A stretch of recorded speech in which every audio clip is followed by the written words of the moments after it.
História dos meus mais antigos antepassados de quem muito me orgulho descender.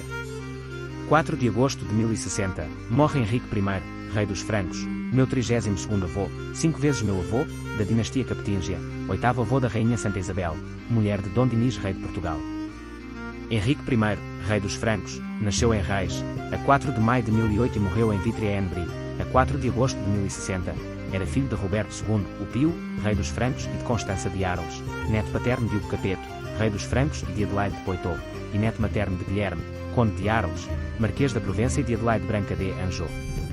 Henrique I foi o rei dos francos de 1031 até sua morte. Era filho do rei Roberto II, o Pio, e de Constança de Arles.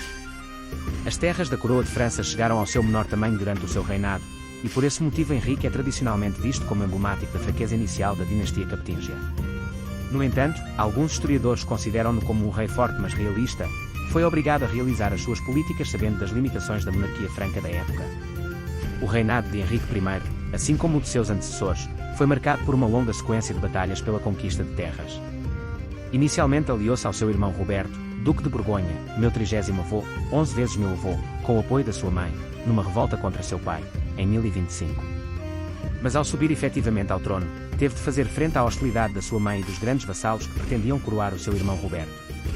Henrique obteve o apoio do Sacro Imperador Romano Conrado II da Germânia e principalmente de Roberto I da Normandia, e para obter a paz teve de ceder o Ducado da Borgonha como apanágio ao seu irmão.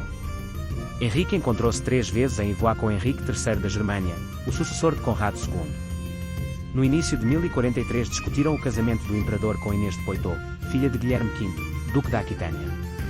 Reuniram-se mais uma vez em outubro de 1048, e finalmente em maio de 1056, desta vez para resolver uma disputa sobre a Lorena. O debate sobre este ducado tornou-se tão hostil que o rei dos francos desafiou o imperador germânico para um duelo. O segundo fugiu da região durante a noite, mas mesmo assim Henrique não conseguiu ficar na posse da Lorena.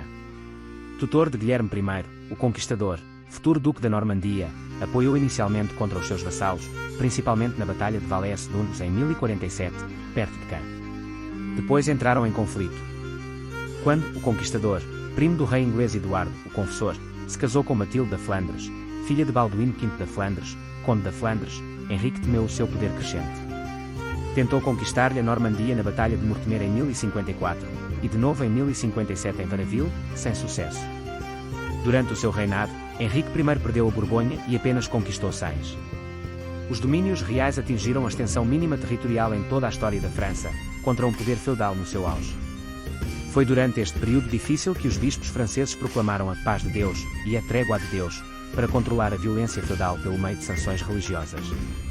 Henrique I, rei dos francos, morreu em 4 de agosto de 1060, em Vitry-en-Brie, e foi sepultado na Basílica de Saint-Denis, Paris. Foi sucedido pelo seu filho Filipe I de França aos 7 anos de idade, sob a regência de sua mãe, Ana de Kiev. Casamentos e descendência. Henrique I ficou noivo pela primeira vez de Matilda da Germânia, filha do imperador Conrado II da Germânia, mas esta morreu aos 7 anos de idade. Em 1043 casou então com Matilde da Frísia, filha de Luidolfo da Frísia. Morrendo esta no ano seguinte. Henrique I, rei dos francos, celebrou segundas núpcias em 1051 com Ana de Kiev, minha 32ª avó, 5 vezes minha avó, filha de Jaroslav I, grão-duque de Kiev, e de Ingerda da Suécia. Deste casamento nasceram Filipe I de França, meus 31 avô, 5 vezes meu avô, seu sucessor, subiu ao trono francês em 1059. Casou por 2 vezes, a primeira com Berta da Holanda, minha 31ª avó, 5 vezes minha avó, filha de Floris I da Holanda e de Gertrudes da Saxónia, e em segundas núpcias com Bertranda de Montfort, filha de Simão I de Montfort e de Inês de Évreux. Roberto de França. Emma de França. Hugo I, conde de Vermandois, casou com Adelaide de Vermandois, meus 31º avós, 2 vezes meus avós.